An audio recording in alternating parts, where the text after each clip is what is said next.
السلام علیکم۔ سلام کرتی وہ چائے سائڈ ٹیبل پر رکھتی، ان کے پاس ہی بیڈ پر بیٹھ گئی جو نیم دراز سے اب اٹھ کر بیٹھ رہی تھیں۔ وعلیکم السلام، جیتی رہو، سدا سہاگن رہو، اس کا ماتھا چوم کر صدقے دل سے دعا گو ہوئی۔ مزمل نے تنگ تو نہیں کیا رات؟ ان سے نظریں چراتی بیٹے کی جانب دیکھ کر پوچھا۔ ارے نہیں بھائی، بہت پیارا بچہ ہے، اتنے آرام سے تو سوتا ہے، بلکہ یوں گمان ہوتا ہے کہ ساری رات کروٹ بھی نہیں بدلتا۔ امی ہنستے ہوئے نواسے کو محبت پاش نظروں سے دیکھتی کہہ رہی تھی۔ وہ بھی مسکرا کر سر ہلا گئی۔ اصل میں سود ہمیشہ زیادہ پیار لگتا ہے۔ آپ چائے پئیں، میں حریم کو دیکھ لوں، پھر فارس اور طلحہ جاگتے ہیں تو ناشتہ بنا لاؤں گی۔ ان کو کہتی وہ اٹھی تو وہ بھی سر ہلا کر چائے کی جانب متوجہ ہو گئی۔ صبح صبح وہ صرف چائے لیا کرتی تھی۔ اپنے کمرے میں داخل ہو کر اسے خوشگواریت کے احساس نے اپنے حصار میں لیا تھا۔ سامنے بیڈ پر وہ دونوں باپ بیٹی ایک دوسرے کی جانب کروٹ لیے چین کی نیند سو رہے تھے۔ حریم کی ننھی بازو نے باپ کے گلے کے گرد ہار بنا رکھا تھا، جبکہ اس کی ایک ٹانگ بھی اس پر دھری تھی۔ فارس نے بھی ایک بازو اس کے گرد لپیٹ رکھا تھا۔ حریم کے پیچھے تھوڑے فاصلے پر دوسری جانب سرہانہ رکھا ہوا تھا، جس پر اس کا ہاتھ اس طرح رکھا تھا کہ اس کے بازو کا سارا وزن اس سرہانے کے اوپر تھا۔ سوتے ہوئے بھی اس کا انداز اپنی بیٹی کو لے کر بہت محتاط اور حساس سا تھا۔ دعا کے ہونٹوں پر ایک تشکر امیز مسکان نے اپنی چھاپ دکھائی تھی۔ وہ شکر گزار تھی اپنے رب کی، جس نے سامنے سوئے ہوئے اس شخص کے دل میں اپنی اولاد کے لیے محبت رکھی تھی۔ اس کے بچوں کے حصے میں اس کی طرح اس کی بیگانگی نہیں آئی تھی۔ بے شک اللہ تعالیٰ فرماتا ہے کہ ہر مشکل کے ساتھ آسانی ہے، مگر انسان اپنے غموں اور تکلیفوں میں ہی اس قدر کھویا رہتا ہے کہ وہ ان چھوٹی چھوٹی آسانیوں کو نظر انداز کر دیتا ہے۔ حریم ذرا سا کسمسائی تھی۔ دعا نے قدم آگے بڑھائے اور اس کی جانب سے آ کر ایک ہاتھ بیڈ پر ٹکاتے اس کے بالوں کو محبت سے سہلایا۔ حریم، فارس کی وجہ سے سرگوشی نما آواز میں اسے پکارا تو وہ مندی مندی آنکھیں کھولتی چہرہ موڑ کر اسے دیکھنے لگی۔ ماں کو دیکھ کر مسکراتی اس کی جانب دونوں بازو وا کر کے ہوا میں اٹھائے تھے۔ دعا اسے دیکھ کر مسکرا دی، پھر فارس کے بازو کی جانب نظر گئی تو تذبذب کا شکار ہوئی، مگر دوسرے ہی لمحے وہ واپس حریم کے چہرے کو دیکھتی احتیاط سے اس کا بازو ہٹا کر اس کے پہلو میں رکھتی۔ حریم کو اٹھا چکی تھی، اس کو سینے میں بھینچے اس وقت اس کے خوبصورت چہرے پر پھیلا ممتا کا نور اسے اور بھی زیادہ دلکش بنا رہا تھا۔ اسے سامنے کرتے اس کا ماتھا چوما تو بدلے میں حریم نے بھی اس کے گال پر پیار کیا تھا۔ وہ اسے اٹھا کر واش روم کی جانب بڑھی۔ دروازہ بند ہونے کی آواز پر فارس نے اپنی آنکھیں کھولی تھیں۔ سرخ آنکھیں اس کی رات بھر کی بے سکونی کی چغلی کھا رہی تھی۔ نئی جگہ اور بیڈ کے دوسرے جانب لیٹا وجود دونوں ہی اس کے لیے بے چینی کا سبب رہے تھے۔ بہت مشکل سے نیند آئی تھی، تھوڑی دیر بعد آنکھ کھل جاتی تھی۔ دعا اس کی طرح پشت کیے بالکل ساکت پڑی رہی تھی۔ وہ اندازہ نہیں لگا پایا تھا کہ وہ سو رہی تھی یا کہ جاگ رہی تھی۔ صبح جب اس نے بستر چھوڑا تب بھی وہ جاگ رہا تھا، مگر اس نے ظاہر نہیں کیا تھا۔ اس کے کمرے سے نکلنے کے بعد اس کی آنکھ لگ گئی تھی اور اب اس کی ذرا سی سرگوشی پر ہی حواس دوبارہ بیدار ہو گئے تھے۔ اس نے رات دعا کے سامنے دو آپشن رکھے تھے۔ وہ اسے اپنی مرضی کا فیصلہ کرنے کا اختیار دے رہا تھا، مگر دل کو کہیں دھڑکا بھی لگا ہوا تھا۔ اگر اس نے اس سے راہیں جدا کر لیں تو کیا ہوگا؟ وہ اپنے بچوں کو ایک خوش باش فیملی پر پروان چڑھانا چاہتا تھا، جہاں انہیں بیک وقت ماں اور باپ دونوں کا پیار ملے، ان کے اندر کوئی خلا نہ پیدا ہو۔ مگر یہ تبھی ممکن تھا جب اس کے اور دعا کے مابین تناؤ کی فضا کم ہوتی۔ اس کے بچے بڑے ہو رہے تھے، آج نہیں تو کل وہ ماں باپ کے درمیان موجود کشیدگی محسوس کریں گے، مگر وہ انہیں کسی بروکن فیملی کا حصہ بھی نہیں بنانا چاہتا تھا۔ جو خلش اس کے اندر تھی وہی اس کے بچوں میں بھی ہو، اسے کسی صورت منظور نہیں تھا۔ اس سے بہتر کون جان سکتا تھا ماں باپ کی باہمی تلخی اور چپکلش اولاد کے کچے ذہن پر کس قدر برے اثرات مرتب کرتی ہے۔ اس لیے ضروری تھا کہ وہ دونوں ہی سمجھوتہ کر لیں۔ اور دعا کو بھی سب باور کروانا ضروری تھا۔ اب اگر وہ اس کے ساتھ رہنے پر آمادہ ہوگی تو ان کے لیے آگے کا سفر بہت خوش آئند نہ صحیح مگر اس قدر کٹھن بھی نہیں ہوگا۔ وہ اپنی اولاد کے لیے سب کچھ فراموش کر رہا تھا، اس عورت کو بھی اپنا رہا تھا جس نے اس کے چہرے پر کالک ملنے میں کوئی کسر نہ چھوڑی تھی۔ توبہ ہے دیدہ دلیری تو دیکھو اس چھٹانگ بھر کی لڑکی کی، اپنے نامراد عاشق کو گھر تک بلا لیا اور اب کیسے نین ٹپکا کے ستی ساوتری بننے کا ڈھونگ رچا رہی ہے۔ ماضی کے کواڑوں سے چنگھاڑتی ہوئی آواز اس کے کانوں میں گونجی تھی، چہرے کے نقوش تن گئے تھے۔ واش روم کا دروازہ کھلا تھا، حریم کو گود میں لیے وہ باہر نکلی تو بیڈ گراؤنڈ سے ٹیک لگائے وہ نیم دراز کسی غیر مرئی نقطے کو دیکھ رہا تھا۔ چہرے کی سختی اسے اندر ہی اندر سہما گئی تھی۔ حریم اسے جاگتا دیکھ کر خوشی سے ماں کی گود سے اتری تھی اور دوڑ کر اس کی جانب آئی تھی۔ اسے دیکھ کر وہ بھی سوچوں کی یلغار سے نکلا تھا اور چہرے پر ملائمت لیے مسکراتا ہوا اس سے ملا تھا۔ وہ بہت مضبوط اعصاب کا حامل تھا، لمحوں میں اپنے تاثرات کو چھپا لینے کا فن جانتا تھا۔ دعا کو مکمل طور پر نظر انداز کیے وہ بیٹی میں مگن تھا۔ اسے اپنا آپ اس منظر میں مس فٹ سا لگا تھا، گلے میں نمی سی گھلنے لگی جسے وہ پی گئی تھی۔ کتنے بجے تک نکلنا ہے؟ اس کی بات پر اس نے گردن موڑ کر اسے دیکھا تھا جو بظاہر الماری سے حریم اور مزمل کے کپڑے نکالتی مصروف سے انداز میں آہستگی سے پوچھ رہی تھی۔ فارس کے دل کو یک گو نہ سکون کا احساس ہوا۔ 10 بجے تک مختصر سا جواب، نپا تلا سا انداز۔ وہ سر ہلا گئی۔ آپ فریش ہو لیں، واش روم میں نے طلحہ کا ایک نیا جوڑا ٹانگ دیا ہے۔ امی بہت اصرار کر رہی تھیں کہتے ہوئے اس نے عذر بھی پیش کیا، مبادا وہ طلحہ کے کپڑوں میں کہیں برا نہ منا جائے۔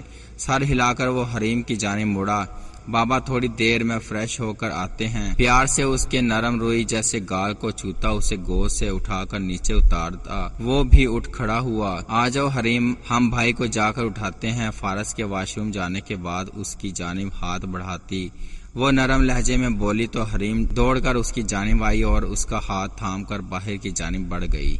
امی اور طلحہ پورچ میں کھڑے انہیں الوداع کہہ رہے تھے۔ امی کا تو کہنا تھا وہ 1-2 دن اور رہتا، وہ پھر کبھی صحیح کہہ کر ٹال گیا تھا۔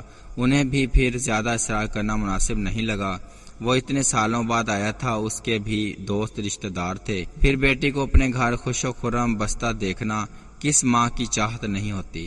وہ تو کل سے خوشی سے پھولے نہیں سما رہی تھیں۔ فارس نے اس کے لیے فرنٹ ڈور کھولا تھا۔ وہ جو امی سے گلے مل کر پلٹی تو بھائی اور ماں کی موجودگی کا احساس کرتے خاموشی سے بیٹھ گئی۔ پیچھے مزمل اور حریم بھی بیٹھ چکے تھے۔ فارس طلحہ اور امی سے ملتا ڈرائیونگ سیٹ سنبھال چکا تھا۔ یوں یہ چھوٹا سا کاروان کھاریاں سے اسلام آباد کے لیے روانہ ہوا تھا۔ راستے میں حریم خوب جم کر باپ سے باتوں میں مشغول رہی تھی۔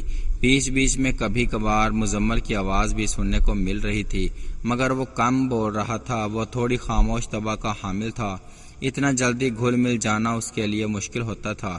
دعا نے نوٹ کیا تھا وہ فارس سے شرما رہا تھا مگر ہر تھوڑی دیر بعد وہ اس کی جانب دیکھ کر مسکرا بھی رہا تھا۔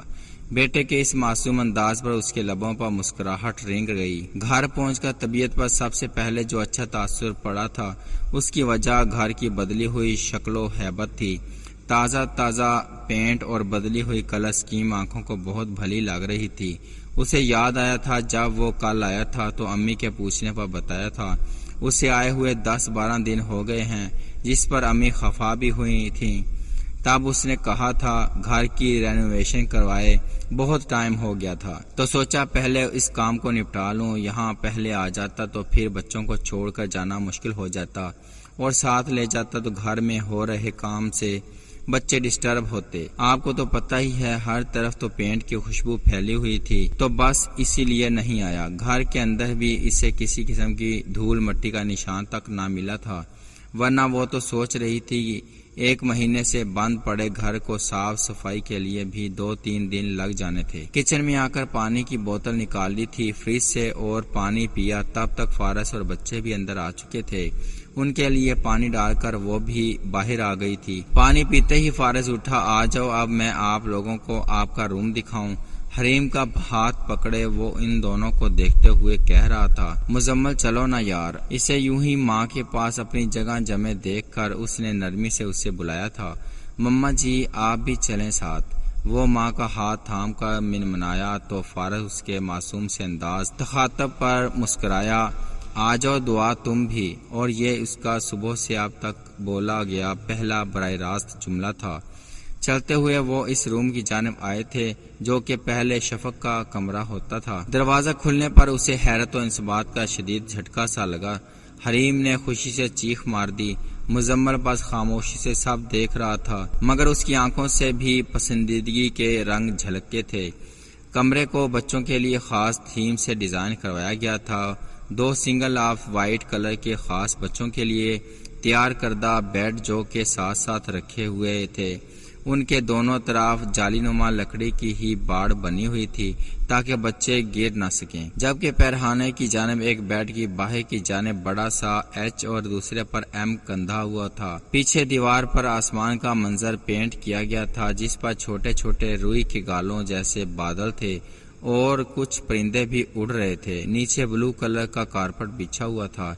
دائیں جانب والی دیوار کے ساتھ کھڑکی کے ساتھ قدرے لمبائی میں زیادہ ایک رائٹنگ ٹیبل رکھا تھا جس کے آگے 2 چھوٹی کرسیاں رکھی ہوئی تھیں، جبکہ بائیں دیوار میں ایک بڑی سی قد آور شیلف کا اضافہ ہو چکا تھا جو اس وقت ڈھیر سارے کھلونے سے لدی ہوئی تھی۔ ہر چیز بہت طریقے سے رکھی ہوئی تھی، فارس نے جیسے 5 سالوں کی کسر نکالی تھی۔ بیڈ جس دیوار کے ساتھ رکھے ہوئے تھے اس کے ایک کونے میں ایک دروازے کا بھی اضافہ ہو چکا تھا جس کی دوسری جانب فارس اور دعا کا کمرہ تھا۔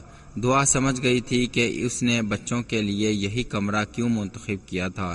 بابا یہ میرا اور بھائی کا کمرہ ہے۔ حریم کی آواز سے خوشی جھلک رہی تھی۔ فارس نے مسکرا کر سر ہاں میں ہلایا۔ وہ کمرے کے بیچوں بیچ کھڑے تھے، اور یہ سارے ٹوائز بھی ہمارے ہیں، وہ گھوم گھوم کر ہر چیز دیکھتی ہوئی کہہ رہی تھی۔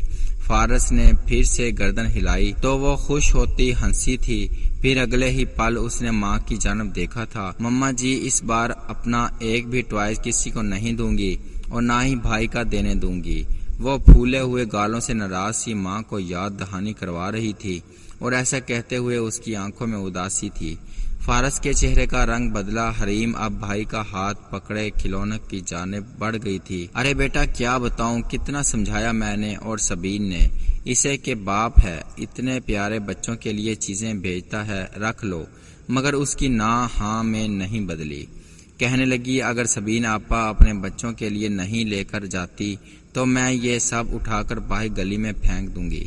امی کی رکت آمیز آواز کانوں میں کہیں پاس ہی گونجی تھی، تم نے بہت غلط کیا دعا، یہ میری اور تمہاری لڑائی تھی، تمہیں کوئی حق نہیں تھا اس سب میں میرے بچوں کو لانے کا۔ تمہاری وجہ سے وہ باپ کے ہوتے ہوئے بھی چھوٹی چھوٹی خوشیوں کو ترستے رہے۔ مدھم آواز اور کاٹ دار لہجہ۔ وہ دعا پر ایک چھولا بار نگاہ ڈالتا پھر نکل گیا۔ سپاٹ چہرہ اور خالی آنکھیں لیے وہ وہیں کھڑی رہ گئی۔ رات کچن سمیٹ کر وہ واپس کمرے میں آئی تو وہ دونوں باپ کے پہلو میں لیٹے ہوئے تھے۔ اسے دیکھ کر مزمل مسکرایا تھا اور حریم جلدی سے اٹھی تھی۔ ماما چلے نہ ہمارے روم میں، ہمیں سلائیں اب۔ بابا نے کہا اب میں اور مزمل بڑے بچے ہو گئے ہیں اور اب سے ہم اپنے روم میں سویا کریں گے، ہے نا بابا؟ پرجوش سی سمجھداری سے کہتی وہ گردن موڑ کر باپ سے تصدیق چاہ رہی تھی۔ فارس مسکراتا ہوا سر ہلا گیا، اور ہمیں ڈر بھی نہیں لگے گا، یہ والا ڈور اوپن ہوگا اور بابا اب ہمیشہ ہمارے ساتھ رہیں گے۔ اتنی دیر میں وہ بچوں کی برین واشنگ اچھے سے کر چکا تھا۔ دعا اس کے انداز پر پھیکی سی مسکرائی۔ اب وہ باپ سے گلے مل رہی تھی۔ فارس نے اس کا ماتھا چوما اور پھر مزمل کا۔ وہ دونوں بیڈ سے اترتے ماں کے ہاتھ تھامے دوسرے کمرے میں کھلتے دروازے کی جانب بڑھے تھے۔ ان کو اپنے اپنے بستر پر لٹاتے وہ مزمل کے ساتھ لیٹی تھی، اس طرح کہ وہ درمیان میں تھی، ایک ہاتھ مزمل جبکہ دوسرا ہاتھ حریم کے بالوں میں گردش کر رہا تھا۔ کچھ ہی دیر میں وہ دونوں سو چکے تھے۔ وہ آرام سے دونوں کے درمیان سے اٹھتی، ان کے اوپر لحاف ٹھیک کرتی، حریم کے بیڈ کے ساتھ ٹیک لگا کر کھڑی ہو گئی تھی۔ کافی دیر گزر گئی تھی۔ اسے اپنے کمرے تک جانے کے لیے چند قدموں کا سفر مشکل ترین لگ رہا تھا۔ دل کی حالت کسی معصوم سہمے ہوئے بچے کی سی تھی۔ کتنی ہی دیر گزر گئی جب اسے اپنے بالکل پاس کسی اور وجود کا احساس ہوا۔ وہ چونک کر سیدھی ہوئی۔ فارس اس کے پاس کھڑا اسے سلگتی ہوئی نظروں سے دیکھ رہا تھا۔